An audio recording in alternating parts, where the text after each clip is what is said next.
Hello everyone. So we have a set of books over here. Now what are these books? Let's imagine these books are representing the normal teeth.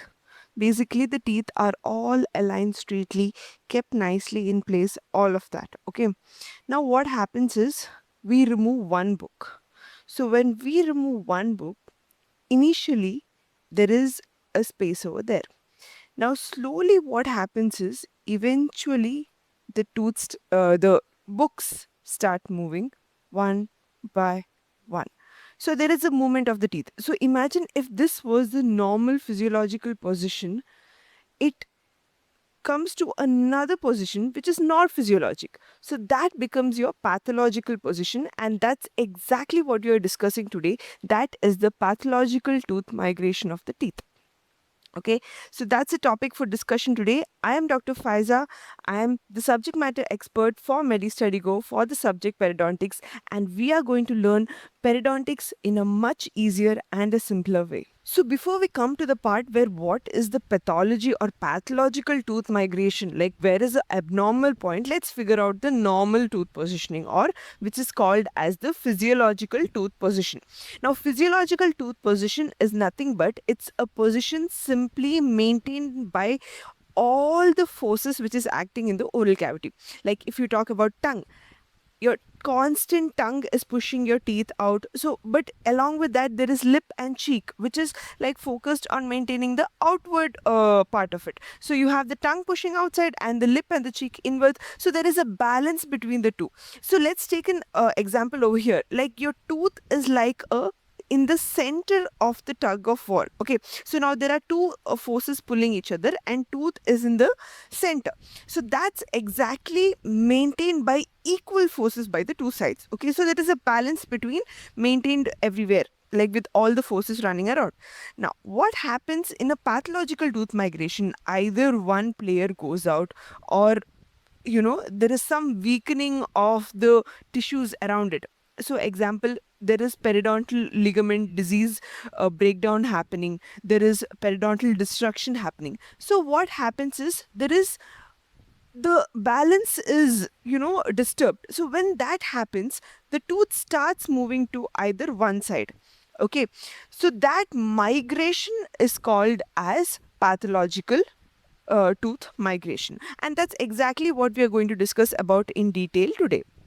So, coming to the definition, the tooth displacement that occurs when the balance among the factors maintaining the physiological tooth position is disturbed by periodontal disease. So, that is the main definition of pathological migration. Okay, now let me come back to a clinical case which I had faced. So, first of all, this patient came with a complaint of inflamed gingiva, and female patient, around 62-year-old patient, and there was subgingival deposits calculus. So there is definitely periodontal disease which is happening, and few of the teeth went for extraction because of poor prognosis. Now after that the patient delayed the treatment. So what happened is, if you see, can you see this? So can you see the difference in the two pictures over here? So if you notice over here, the tooth which was in the normal position has slowly migrated towards, because of the absence of the teeth.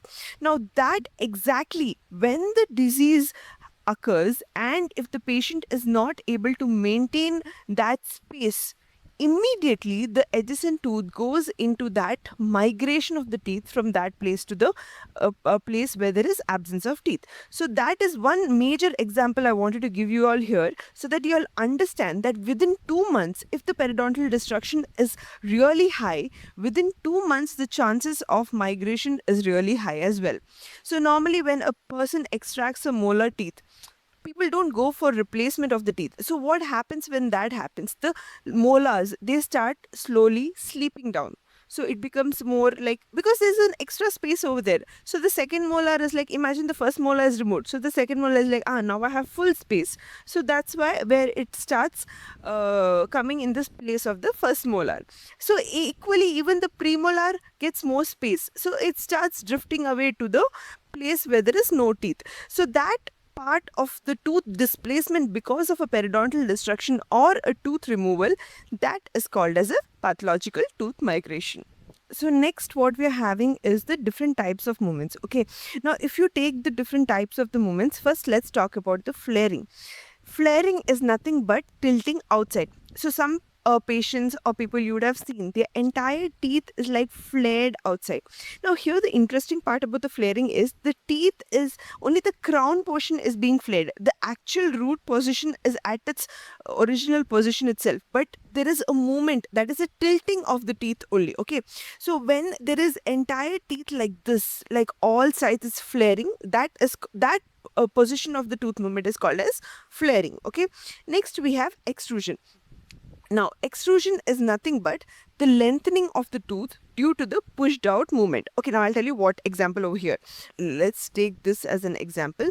So when we this teeth was extracted around like probably let's say 2 years ago, so what happens is this upward teeth starts slowly coming down, because what happens is when you're in occlusion, like example, let's take the premolar teeth. When there is occlusion, the teeth can't come down because there is below one more teeth, so it's in proper occlusion. But what happens when you have a missing teeth over here, the upper teeth start slowly migrating downwards, so that is called your extrusion. It's basically coming out of the socket. Okay, your next one is your protrusion. So that is the movement of the entire teeth along with a root as well as the teeth coming forward. Okay, now let me give you an example. Okay, so you have the car seat, right? Now the car seat can move in two ways. Like the entire seat can move, also only the backrest of the thing can move. So only if the backrest moves, that becomes your flaring. But if the entire car seat moves, that becomes your protrusion. So protrusion is mainly because of like habits. Like if you have thumb sucking habit, that entire tooth is drifted outward. So that becomes your protrusion. So please understand the difference between the protrusion and flaring. Okay. The next one is rotation. Rotation is nothing but turning. So instead of like if you don't have the occlusion or if you don't have the edges in move, there are chances where the tooth rotates also, because it has free movement now. It can go anyway. There's no occlusion which is like trying to hold it down. Occlusion is like a key and lock mechanism, right? So when that key and lock mechanism is not there, it can rotate anyway. So that rotation is called another type of movement. And the final one is drifting. So drifting is nothing but moving into the spaces where the teeth is not there. So example, like if you see in this picture over here, which I suggested, this where the teeth, because there was an absence, okay, because there was an absence of the teeth over here, this teeth is started drifting onto that empty space. So these are the different 5 types of teeth movements which you should be aware of. Now coming to what are the factors actually which maintain this tooth position in its place. So first of all, the normal height and the normal height or the periodontal attachment apparatus. So we have the periodontal ligament which is attaches to the bone, right? So it acts as a hammock ligament which is like a bridge. Okay, so it's basically holding that, you know, those rope bridges are there. So basically exactly like that, how the teeth is being held through the bone, like to the bone. So how it attaches to it. Now that's exactly how it works. Now when there is a periodontal disease or a destruction of the periodontal ligament, that's exactly when there is a disruption of the normal forces around the teeth, and that causes the migration. So mainly which factors affecting is the health and the normal height of the periodontal attachment apparatus. Now along with the forces, now there are 2 kinds of forces which are mainly exerted on the teeth. One is the occlusal force, like the tooth morphological and the cuspal. I told you that basically the lock and key mechanism. Then presence of a complement of teeth. So basically all your teeth are present. Like if it is not there, definitely there is some amount of drifting or tooth migration which is happening.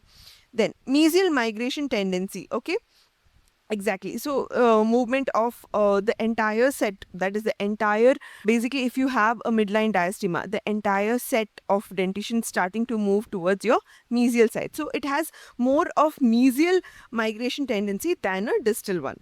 But in case of a removal of the back or the molars, what happens is there can be distal drifting of the premolars as well.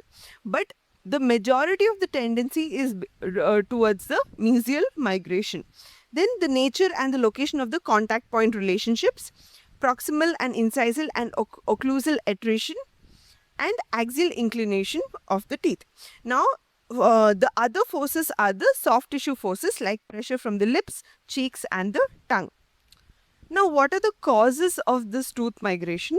As we had mentioned before also, the primary cause of pathological tooth migration is periodontitis, because there is breakdown of the periodontal ligament bone and the tooth weakens its position. Okay, so periodontitis is one of the major cause. The next is loss of teeth. It creates a space around the adjacent teeth which it can easily lean onto or drift into. Then abnormal forces, like example, you have trauma from occlusion, or you have malocclusion, which is seen in the, a few of the cases. Excessive pressure from habits like clenching, you're tightly clenching every day, or there is bruxism happening. So those are the abnormal forces which are seen on the teeth. So that can lead to the periodontal background follow up with the pathological tooth migration.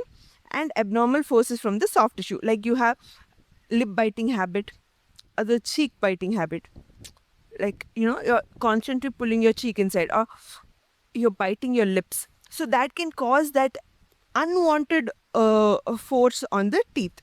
Then aberrant frenum attachment. So basically, your frenum has to be in the normal position. There are 4 different types of frenal attachments, which if it is not in place, like example, it is penetrating or papillary penetrating. So what happens is there is a midline diastema, and each time you cause, the frenum is pulling the teeth away, so that the soft tissue is away basically. So that might cause unwanted migration of the teeth. Next, coming to the signs and symptoms. Now, how do you know? So some people came, like maybe few patients will come and tell, ma'am, I have seen that in past 2 years I have seen gaps in my teeth.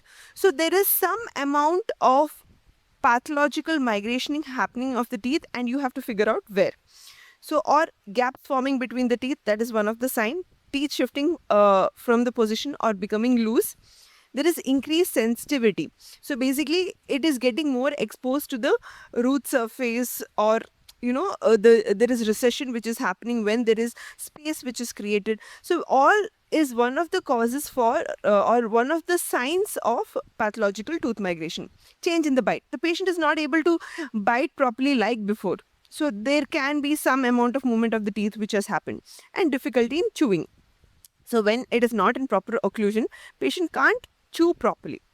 Okay, now the major treatment over here for a pathological tooth migration is, first of all, treat the underlying cause. Now, if the tooth has already moved in one place, there is no point of treating that teeth and trying to make it straight or something. Okay, first what you have to do is figure out what you're doing in the empty space. So when there is empty space is treated, or your occlusion is not proper, when occlusion is treated, automatically the tooth migration will come back to a normal position if there is no much of a breakdown. So this is exactly about the pathological tooth migration and what you all need to know for your exams as well. Now, that's it about for today. Let's move on to the next session. Okay, coming to the MCQ of the day. I haven't discussed this, so let's discuss this over here.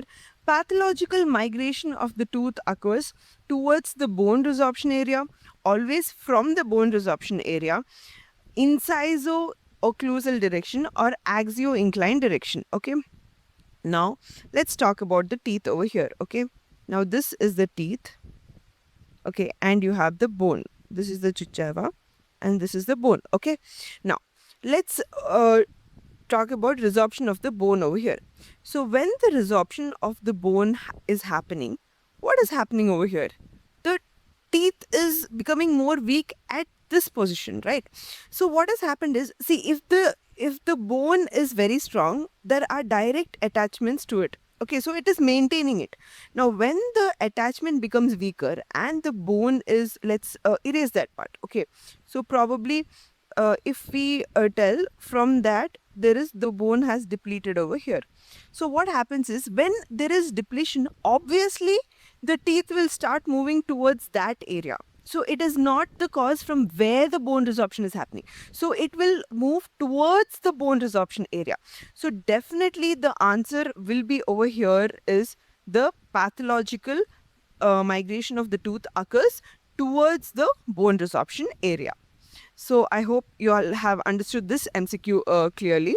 Now, the different types of tooth movements. Okay, so we have already explained, but let me give an idea how to remember this. Okay, so imagine you're in a bus and there is full of people in the bus and you're looking, suddenly you're sitting, but you want to look, something very interesting is happening outside the bus, so you're looking out. So that becomes your major position is over here only, but you're looking out, that becomes your flaring. Okay, now next what happens is suddenly there is a bump, like the bus, there is a hump where the bus goes like this and you're protruded out. So that becomes your extrusion. You're coming out of your socket and now you're standing position. Okay, now when you're standing, there are a lot of people in the bus. Okay, so because of that, the movement is going front and back. So imagine the bus driver puts a full brake, so you move to the front, so that becomes your protrusion. Your entire body is moving front. Okay, and next what happens is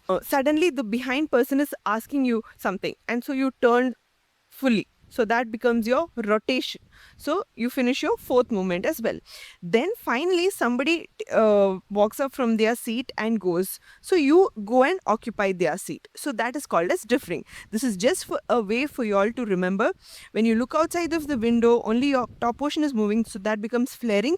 Then there is a hump and the bus, everybody starts jumping off and you jump off, and that becomes your extrusion. You come out of your socket and then you move completely because there is a break, that becomes your protrusion. And then you rotate because somebody is talking to you, so you turn around, that becomes your rotation. And then somebody goes out and there is an empty space, you go and sit there, that becomes your drifting. So the different types of movement over here is flaring, extrusion, protrusion, rotation and drifting. I hope you can remember through this small story which I mentioned. That's all for today, and I hope you have liked this topic. And please don't forget to subscribe to our channel to learn not only periodontics, but there are all the other subjects which are available with such beautiful examples and analogies for you all to remember and make it easier for you all to understand the basic concepts of be it any subject. We have mind maps for it, we have videos, we have notes, we have flashcards, we have MCQs, all of it in one stop solution, and that is your Medi Study Go app. Don't forget to subscribe this channel as well and share it with your friends who you think it is necessary for them, especially during the exam times. Now that's it for today. We'll be coming back again with another topic. See you then.